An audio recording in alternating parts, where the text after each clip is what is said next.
Imagine a place so silent that you can hear your own heartbeat. A place where the mountains don't just surround you, they watch you.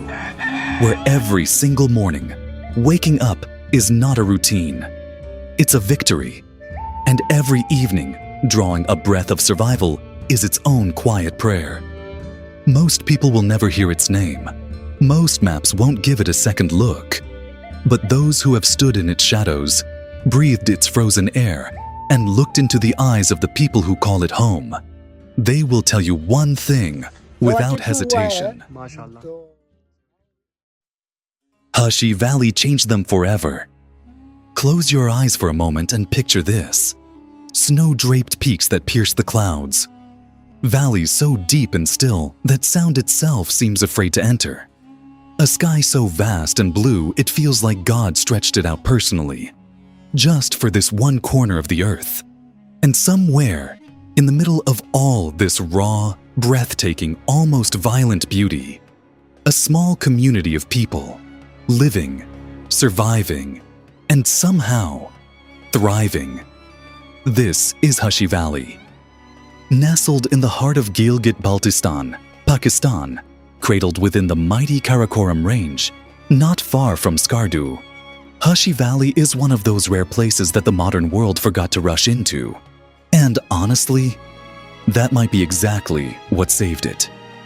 Getting here is not a drive. It is not a commute. It is a test. Narrow, rocky paths carved into cliffs, rivers roaring below you, ice-cold winds cutting through your jacket like it isn't even there. Every turn on the road to Hushe feels like the mountain is asking you one simple question. Are you sure you belong here? And yet, people live here. Not just survive, but truly live. Generation after generation, they have built their homes into these stone-cold slopes, raised their children beneath skies full of stars, and looked at these same towering giants every single day. Not with fear, but with a deep, unspoken respect.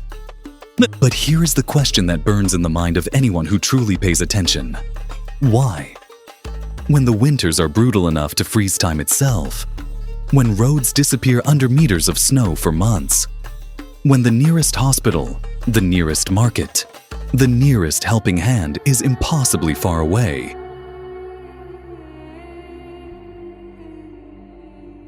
People of Hushe Valley stay. Is it stubbornness? Tradition? Love for this land? This documentary is not just about a valley. It is about what happens to the human spirit when comfort is stripped away, and all that is left is raw, honest, real life. Today, we journey into Hushe Valley, not just to see it, but to feel it. The moment you land in Gilgit-Baltistan, something shifts inside you. The air is different. The sky feels lower. The mountains feel closer.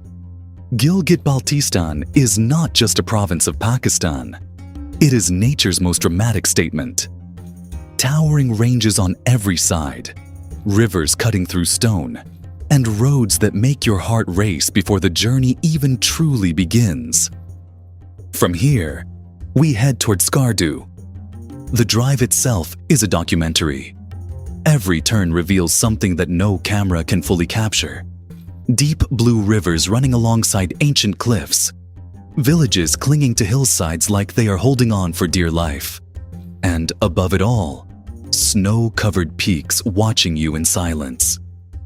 Skardu welcomes you with its wide open valley and cold, crisp air. A beautiful town that sits like a quiet base camp before the real adventure begins. But we don't stop here. From Skardu, we push further east toward Kaplu. The road narrows. The landscape becomes wilder. The Shok River accompanies you like a restless companion, always rushing, always roaring. Kaplu itself is a gem. A historic town surrounded by apricot trees and ancient forts. But even here, the mountains are already whispering something to you. Keep going. You're almost there. And then, After approximately 140 kilometers east of Skardu, after all those bends, all that breathtaking madness, the valley opens up. Hushe Valley. Sitting inside the Ganj district of Gilgit-Baltistan, tucked beneath the mighty Masherbrum mountain at 7,821 meters. This is where the journey finally exhales. The valley stretches southward from Masherbrum's base all the way down to the Shock River, and every single meter of it feels ancient, untouched, and deeply alive. This is not just a destination. This is a gateway to Masherbrum, to K6, K7, and the legendary corridors that lead toward K2 itself. The road brought you here, but Hushe Valley will keep you here.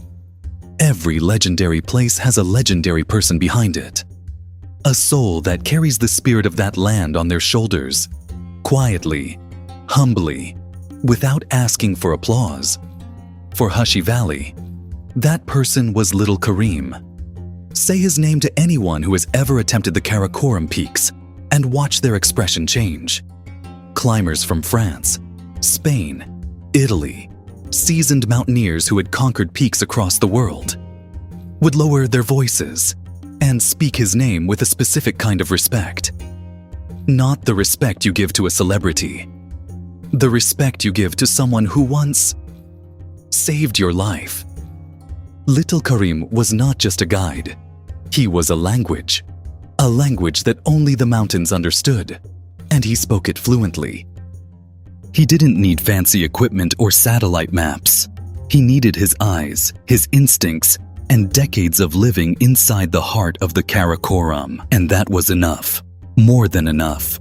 When international climbing expeditions began arriving at the foot of these giants, heading toward Masherbrum, Gasherbrum, K6, K7, it was little Kareem who stepped forward as their bridge between human ambition and mountain reality, between the dream of a summit and the wisdom to know when to turn back. European climbers wrote about him in their books and expedition diaries, not as a porter or assistant, but as a mountain brother, someone who walked beside them, not behind them. And then there is K2. Standing at 8,611 meters, K2 is the second highest mountain on Earth and the most unforgiving.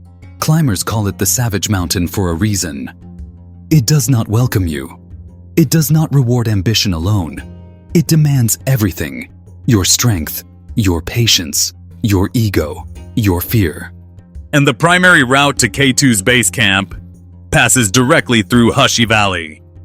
From here, expeditions move through Masherbrum Glacier and Gondogoro Glacier, some of the most challenging high-altitude terrain on the planet. Routes that are not on every map, routes that locals like little Kareem knew with their eyes closed. This is what makes Hushe Valley more than just a beautiful settlement. It is the last human chapter before the mountains take over completely. Every climber who has ever stood at K2 base camp carried a piece of Hushe Valley with them, in their boots, in their lungs, and in the guidance of men like little Kareem. He never chased the spotlight, but the mountains made sure the world would never forget him. There are no alarm clocks in Hushe Valley. The sun rises over the Karakoram peaks, and life begins. Not because someone scheduled it, not because a phone buzzed on a nightstand, but because survival here runs on nature's clock, and nature waits for no one. Watch closely as the valley wakes up. The first movements you see are small, quiet, purposeful. Men stepping out into the frozen morning air, breath turning to mist, heading toward livestock that need feeding before the cold tightens its grip further. Women inside stone-walled homes, lighting fires, preparing warm food. Because in Hushe Valley, a warm meal in the morning is not a comfort. It is armor. Every single person here carries a role, and every role matters deeply. The men tend to the fields during the short summer months, growing wheat, barley, and whatever the stubborn high-altitude soil agrees to give. They manage animals, repair paths, and when expedition season arrives, many become porters and guides, carrying loads through glacier terrain that would break the spirit of most people twice their size. The women are the true backbone of this valley. While the men venture out, It is the women who hold everything together, managing homes, raising children, preserving food for the brutal winter months ahead, and doing it all with a quiet strength that is almost impossible to describe. You have to see it to understand it. And the children here grow up differently. By the age most city kids are learning to ride a bicycle, children in Hushe Valley already know how to navigate snow, care for animals, and carry real responsibility on their small shoulders. School is not always guaranteed. Sometimes the path to school is itself a 1-hour trek through freezing mountain trails. But they go, because education here is not taken for granted. It is fought for. Then comes winter, and everything changes. When the snow descends, and it descends hard, Hushe Valley essentially closes itself off from the world. Roads disappear. Supply routes vanish. The outside world becomes a distant memory. For months, this community lives entirely on what it has stored, what it has prepared, and what it can share with each other. No doctor nearby, no emergency services, no quick solutions, just people and their unshakable will to get through. But here is the most beautiful part. Nobody complains, at least, not in the way we do. There is no bitterness in their eyes, no resentment toward the mountains that make their life so demanding. Instead, there is something far more powerful: gratitude. A deep, daily, bone-level gratitude for simply being alive, being together, and having enough. In a world that is never satisfied, in Hushe Valley, faith is not something you practice once a week. The people of Hushe Valley are predominantly Shia Muslim, and Islam here is not just a religion. It is the very foundation of life. It shapes how they greet each other, how they share their food, how they treat a stranger who knocks on their door in the middle of a snowstorm. Faith here is not performative. It is deeply personal, deeply rooted, and deeply real. When the call to prayer echoes through this valley, bouncing off ancient stone walls and disappearing into the white peaks above, something extraordinary happens. Everything stops. The cold stops feeling cold. The hardship stops feeling heavy. For those few sacred minutes, Hushe Valley becomes the most peaceful place on earth. In times of loss, illness, or uncertainty, and there are plenty of all three here, it is faith that holds this community together. When there is no doctor, they turn to prayer. When the road is buried under snow and hope feels thin, they turn to God, and somehow, they always find a way through. Religion also shapes their calendar of life. Muharram is observed with deep emotion and communal mourning. Eid brings the entire valley together, families sharing whatever they have, children dressed in their finest, and for one brief moment, the harshness of mountain life gives way to pure celebration. And speaking of finest, the costume of Hushe Valley tells its own story. Practicality is everything here. You will not find fashion trends on these mountain slopes. What you will find is clothing that has been perfected by generations of surviving brutal winters. Thick, hand-woven woolen shawls wrap around shoulders like shields. Heavy shalwar kameez in deep earthy tones. Browns, grays, and deep greens blend naturally with the rocky landscape around them. Women layer beautifully embroidered shawls over their clothing. Color and craft woven together, carried through generations by careful, loving hands. We began this journey in Gilgit-Baltistan. We drove through Skardu's breathtaking landscapes, pushed further through Kaplu's ancient beauty, and finally, we arrived at a valley that the world has barely whispered about. A valley that has no interest in being famous, yet somehow quietly, powerfully, it deserves to be. Hushe Valley did not ask for our attention, but it earned it. In a world that celebrates loudness, speed, and excess, Hushe Valley stands as a living, breathing reminder that the most extraordinary things on this earth are often found in the quietest corners, hidden behind impossible roads, guarded by giants made of rock and ice, lived in by people whose strength would put most of us to shame. These are people who wake up every morning without guarantees, without comfort, without the safety nets we so easily take for granted. And yet, they smile, they share, they pray, they endure, and they do it all with a dignity so natural, it almost feels like a lesson written specifically for us. Think about little Kareem, a man who never sought the spotlight, yet became a legend across continents. Think about the women who hold this valley together with quiet, unbreakable hands. Think about the children trekking through snow just to sit in a classroom. Think about an entire community that survives months of isolation not by falling apart, but by pulling closer together. What does that say about them? More importantly, what does that say about us? Hushe Valley is not just a destination. It is a mirror. One that reflects back everything we have forgotten in our rush toward convenience and comfort. It reminds us that life was never meant to be easy. It was meant to be meaningful. And meaning is found exactly where Hushe Valley has always been. If this journey moved something inside you, if Hushe Valley made you pause, reflect, or simply feel something real, then subscribe to this channel and turn on notifications. Hushe Valley may be far from the world, but today, for a little while, it lived inside all of us.